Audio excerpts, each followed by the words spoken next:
um tempo em que o mundo ainda estava tentando entender o que faria com a virada do milênio. Os anos 90 ficavam para trás, e a promessa da tecnologia vendia a ilusão de um futuro revolucionário, onde tudo seria mais rápido, mais moderno e supostamente melhor. No Brasil, Luiz Inácio Lula da Silva era eleito presidente pela primeira vez, encerrando a era Fernando Henrique Cardoso e iniciando um dos períodos políticos mais marcantes e polarizadores da história recente do país. Anos depois, entre apoiadores e críticos, surgiriam apelidos, mitos e narrativas que transformariam o presidente em uma figura quase folclórica do imaginário nacional. Enquanto isso, a internet começava a sair do luxo para se tornar realidade. Ainda era lenta, barulhenta e dependia daquela conexão discada que ocupava a linha telefônica da casa inteira. Mas isso não impediu uma mudança silenciosa. As crianças começavam a trocar as ruas, os campinhos e as brincadeiras ao ar livre pelas telas dos computadores e pelas intermináveis horas nas lan houses. Sem perceber, o país dava seus primeiros passos rumo à dependência digital que hoje parece impossível de escapar. Na música, os sinais da mudança já apareciam. O sucesso do momento era Ragatanga, uma canção de letra pobre, repetitiva e com um refrão que ninguém entendia, mas que todo mundo cantava. O conteúdo era questionável, mas o hit estava garantido.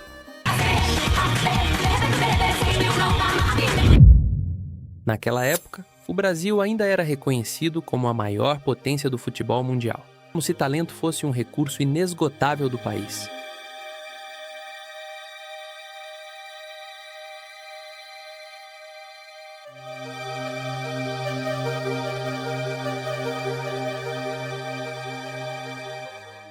O povo se identificava com a seleção, sabia o nome dos jogadores, discutia as convocações e quase nunca concordava com todas as escolhas do treinador.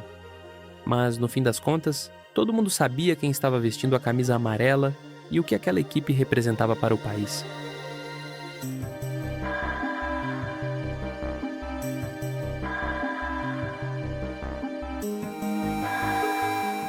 E foi a maior festa quando Parreira disse o nome do atacante Ronaldo do Cruzeiro. Ronaldo!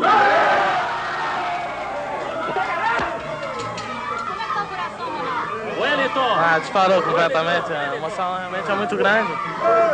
Ronaldo! Realmente é muita emoção e... Só que faltou algum jogador. Eu acho que o Mauro Galvão deveria. O Aldair jamais tinha que jogar de novo. Só falta o Zagallo saber escalar o time. Eu não gostei da convocação, que deixou 2 zagueiros bons, que a seleção, o ataque tá bom, mas nós precisamos de Mauro Galvão, que tem experiência na zaga. Tá razoável, meu. Pô, botar Cafu na seleção é brincadeira aquilo, pô. Ei, para com isso, rapaz. Tem que tirar o Zagallo de lá, entendeu? Aí a seleção melhora. Vocês vão ter que me engolir! Cafu.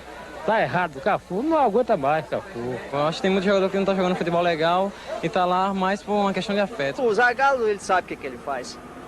Viu? Ele é técnico, ele é bom técnico. Engolir! Tá confiante? Eu tô, claro, ué. Sou brasileiro, tem que confiar no Brasil, ué. Tinha bola nenhuma na TV, mas pelo país afora, o torcedor não tirava os olhos da tela. No ar, a hora da verdade. O Gil e o David tá muito melhor que o Vampeta. Ele é de clube, do Barcelona. Seleção não faz nada. Assim até eu posso jogar. Luizão e Vampeta. Você tá louco? Mas o torcedor também vê vantagem, especialmente as torcedoras. O Kaká eu gostei. Gostei, que ele deu chance a Kaká e a outros que são mais jovens. Quem não teve chance foi Romário, para tristeza de muitos. Olha, eu achei que foi uma injustiça não convocar o Romário. O povo quer, a imprensa quer, leva o homem, pô. Foi apenas a rebeldia do Romário que tirou ele da seleção. Vale o previsto. E o torcedor pega pesado com o Filipão. Antigamente, o Brasil produzia tanto talento que podia se dar ao luxo de deixar craques em casa. Foi assim com Romário em 1998 e Djalminha em 2002. Jogadores que, em praticamente qualquer outra seleção do mundo, seriam titulares absolutos. No Brasil, a disputa era tão absurda que nem isso garantia uma vaga.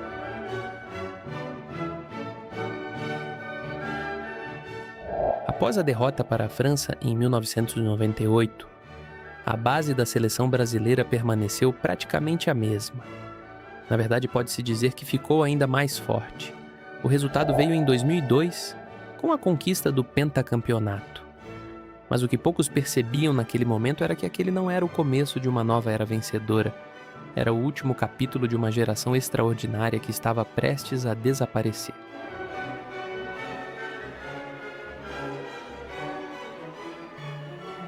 E o início do fim veio em 2006.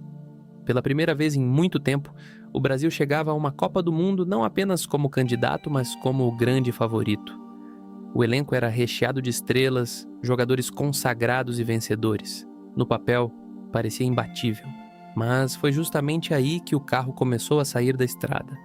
Sem comando firme, as estrelas passaram a ditar o ritmo da preparação.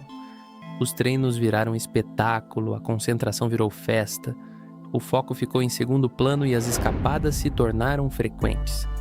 O famoso oba-oba tomou conta da seleção. O resultado? Uma eliminação nas quartas de final para a França. E, para piorar, com direito a uma aula de futebol de Zidane, que fez o Brasil parecer um time comum diante do mundo inteiro.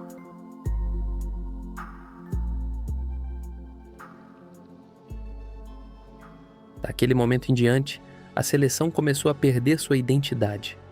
Ronaldo, Rivaldo, Romário e tantos outros já não estavam mais lá. O ciclo havia se encerrado e a renovação simplesmente não entregava o mesmo nível de talento. Não adiantou Dunga assumir o papel de xerife e impor disciplina. O problema já não era apenas comportamental. Faltava matéria-prima. O Brasil entrava em uma era cada vez mais carente de craques, capazes de decidir jogos e carregar o peso da camisa amarela. Não adianta a gente dar muito tempo livre, porque se dá livre para sair, vocês vão atrás deles. Então quer dizer que não é folga, é trabalho. Então é melhor eles ficar lá, relaxar, tranquilo, esperando o próximo jogo. Aí hoje ele fez algum problema? Bom, pensei que tinha. Foi nesse cenário que surgiu o nome que carregaria todas as esperanças do futebol brasileiro pelos anos seguintes. O escolhido para liderar a nova geração. A promessa de um novo capítulo após o fim da Era dos Gigantes. Esse nome era Neymar.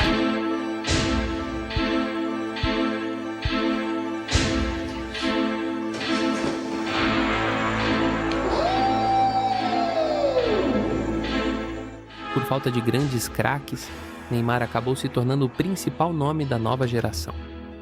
A partir de 2010, começava oficialmente a sua era. Muito jovem, recebeu o apelido de Menino Ney. Mas não foi apenas pela idade, foi também pelas presepadas que começaram a surgir dentro e fora de campo. Suas dancinhas viraram febre entre os jogadores.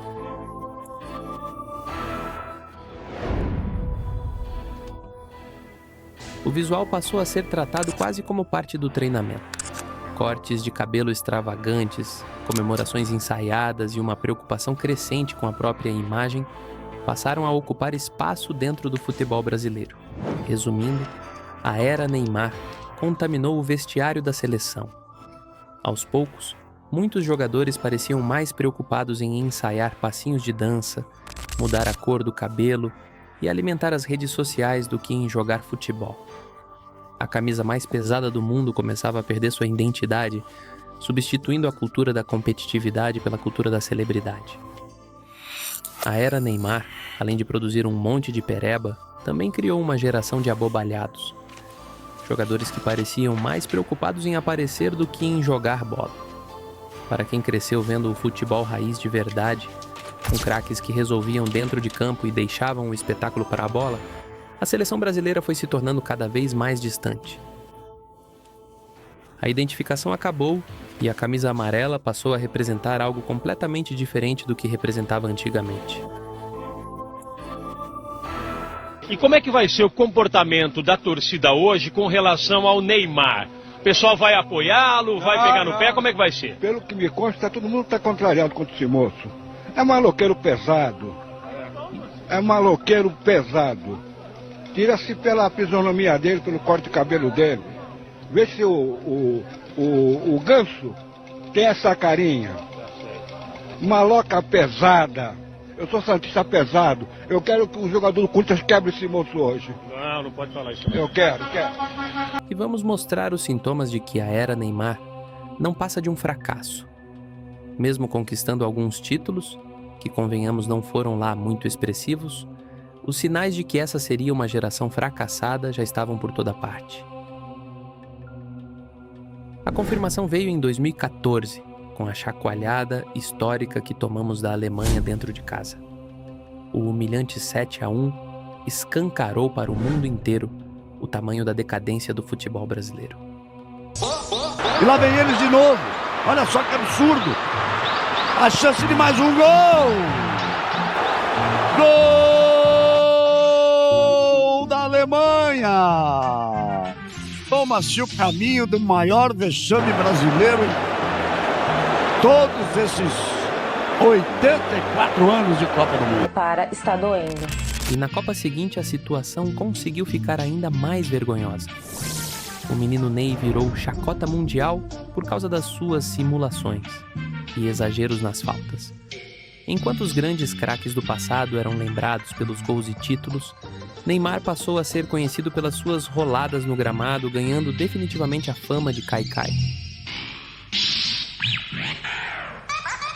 Se o povo já vinha perdendo a identificação com a seleção, 2014 veio para selar tudo de vez. Depois daquela tragédia, a conexão entre o brasileiro e a camisa amarela nunca mais foi a mesma. A seleção deixou de representar o povo e o povo deixou de se enxergar na seleção. E uma das maiores provas de que estamos vivendo uma geração risória são as comparações que vamos fazer agora. Antigamente tínhamos Júnior Baiano, um sujeito que entrava em campo como se estivesse indo para uma guerra. Cada machadada que dava, arrancava 3 minhocas. Baiano. Cartão vermelho para o Júnior Baiano. E agora está aí recebendo ainda uma dura do Simpson, que está dizendo que o Júnior Baiano deu uma cotovelada. Vamos ver o lance, ó. Que ele deu mesmo. Deu uma cotovelada enorme em cima do Whitmore. Arnaldo César Coelho. Agressão. Já na geração do menino Ney, tínhamos o Thiago Chorão. Sim, o capitão da seleção brasileira que nas oitavas de final da Copa de 2014 teve uma crise emocional antes mesmo da disputa de pênaltis. O jogador que deveria transmitir confiança, liderança e tranquilidade para o restante da equipe acabou demonstrando nervosismo justamente no momento em que o time mais precisava de firmeza.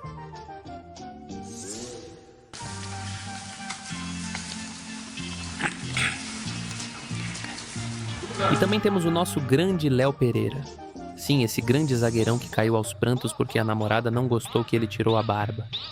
Nosso defensor chorou igual criança perdida no supermercado por causa de pelos no rosto.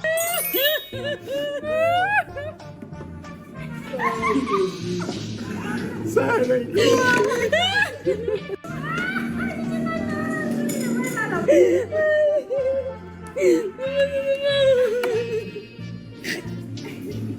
Caralho, Zé da Manga. Agora é sério. Você olha para o Léo Pereira e realmente acredita que ele vai assustar alguém nessa Copa?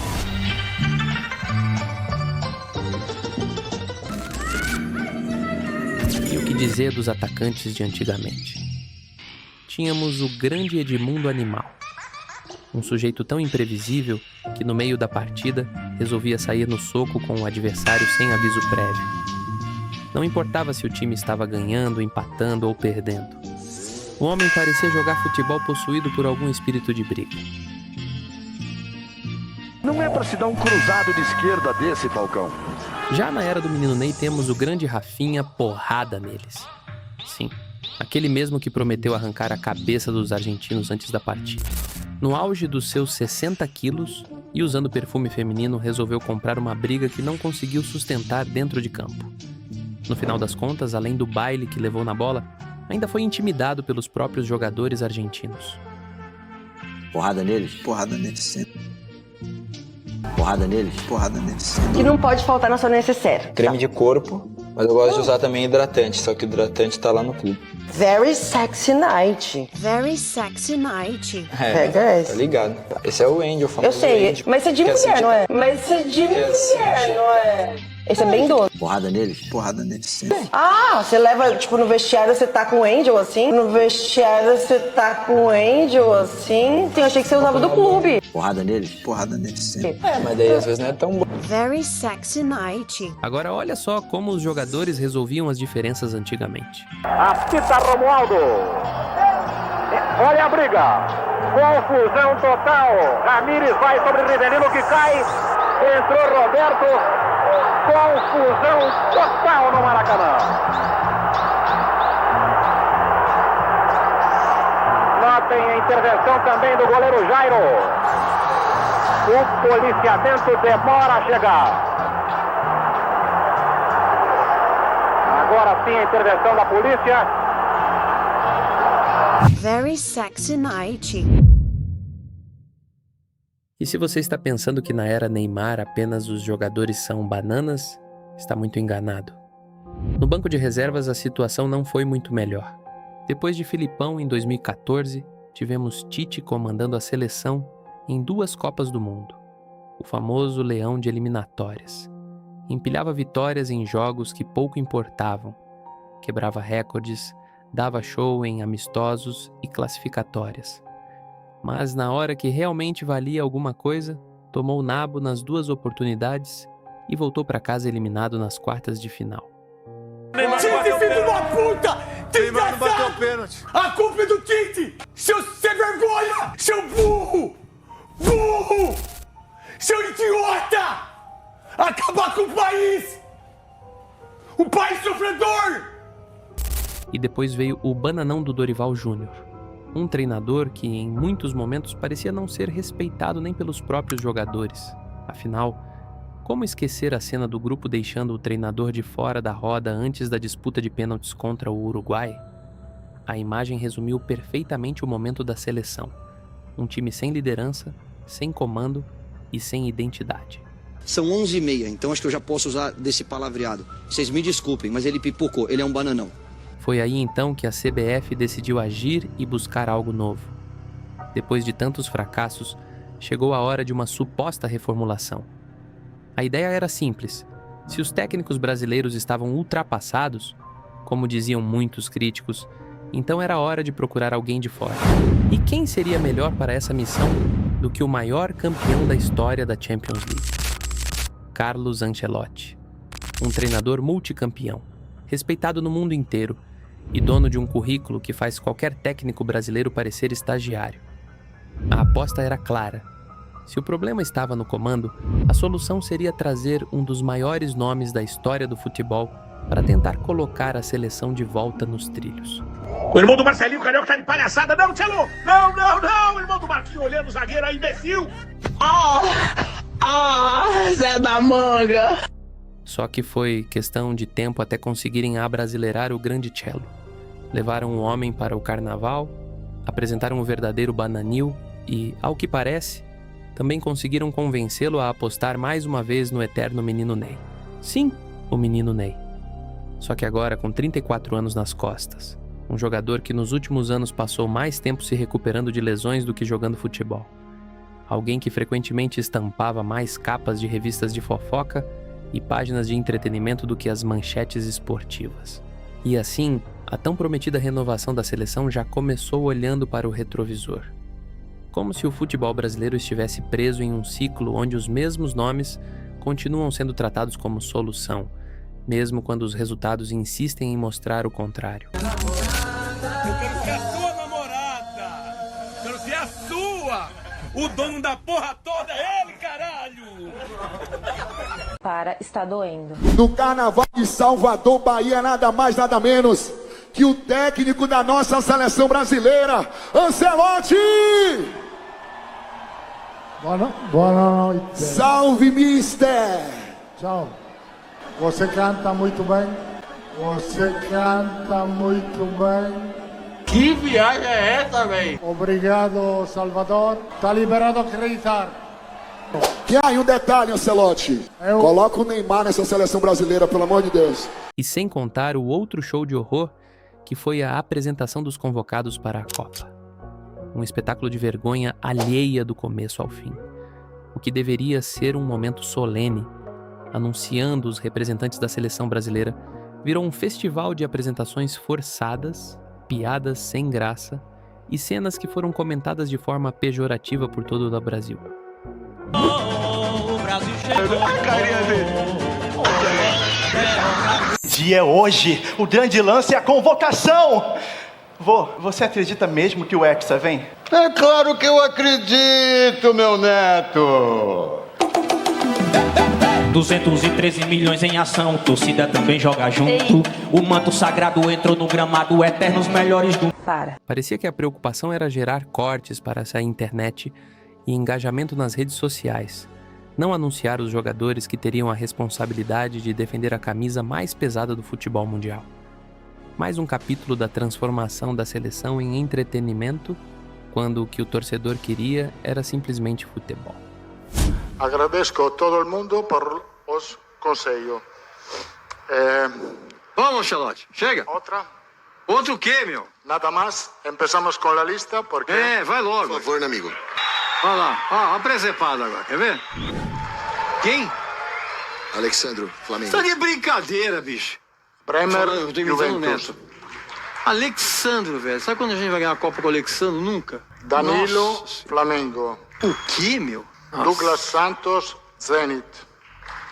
Sem surpresa, né? Meu Deus, nossa. Ibáñez, Al-Ahly. Meu, você tá de brincadeira. Não, era bem cotado. Leo Pereira, Flamengo. Meu Deus. Olha lá. A torcida gritando. A torcida gritando. Léo Pereira, bicho. Olha. Marquinhos, PSG. Previsível. Falta chamar o Thiago Chorão. Igor, Thiago, Brentford. O quê?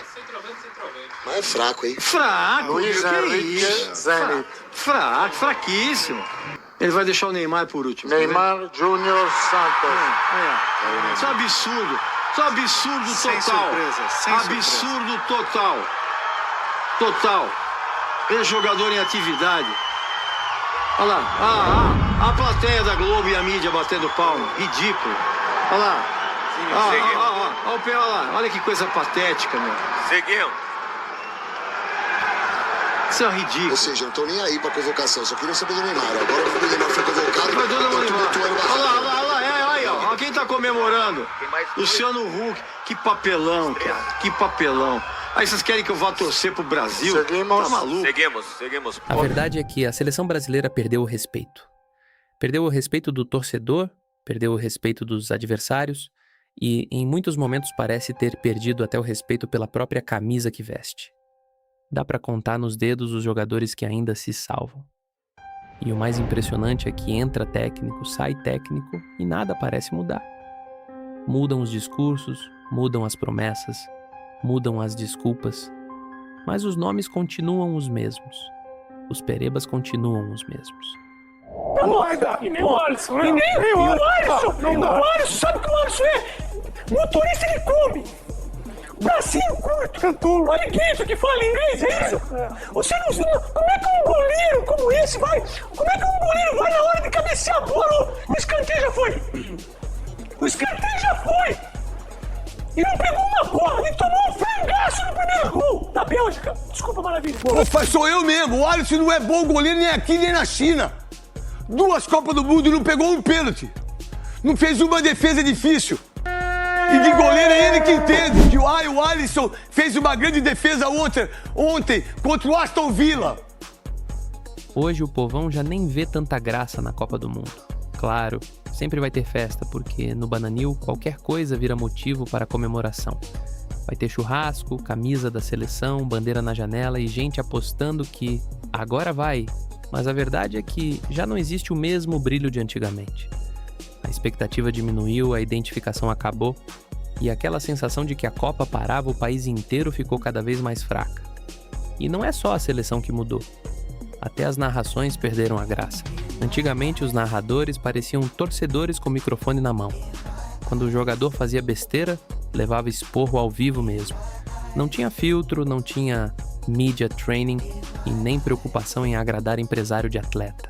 Tentou botar na frente, a trombada do César Sampaio. Roberto Carlos furou. Brian Laudrup bateu, gol! Roberto Carlos foi fazer um malabarismo, furou feio. deixou o Brian Laudrup na cara do gol. Roberto Carlos foi lá fazer uma graça. Roberto Carlos foi lá fazer uma graça. Posicionado Sócrates, autorizado, partiu, bateu, defende Bates.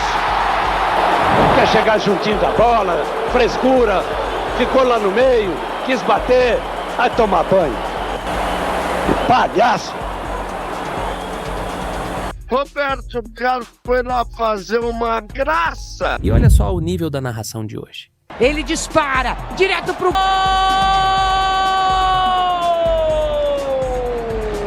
E faz a inversão de jogada rapidamente. Oyarzabal vai lá e bota pra dentro do gol pra Real Sociedad. Gol!